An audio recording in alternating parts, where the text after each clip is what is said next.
put it here temporarily until I create one of the flower pot that's made out of coconut husk.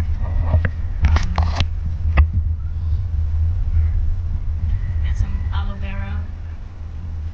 These are the cocoa plants. This one, in about 1 year, is going to start producing cocoa. Yeah.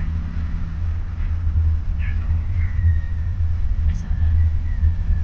And then I have all this. I brought this from the States. I got a bunch of them of these at home and I brought it here. And that's where it's growing. Growing like crazy, actually. Loves the weather here.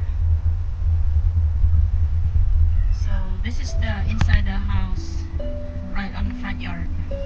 And this is the wall. We're here to finish up the work because they're not completely built. And it's a 3-story home. And we're getting ready to have it all painted.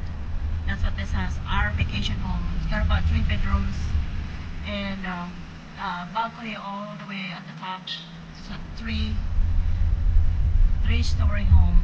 We had it built about almost 10 years now. So I had to wait for at least until I retired so I can start working on it, because we're probably going to be staying here every winter and then go back home in Washington State in the summer, because we do have a beautiful summer over there.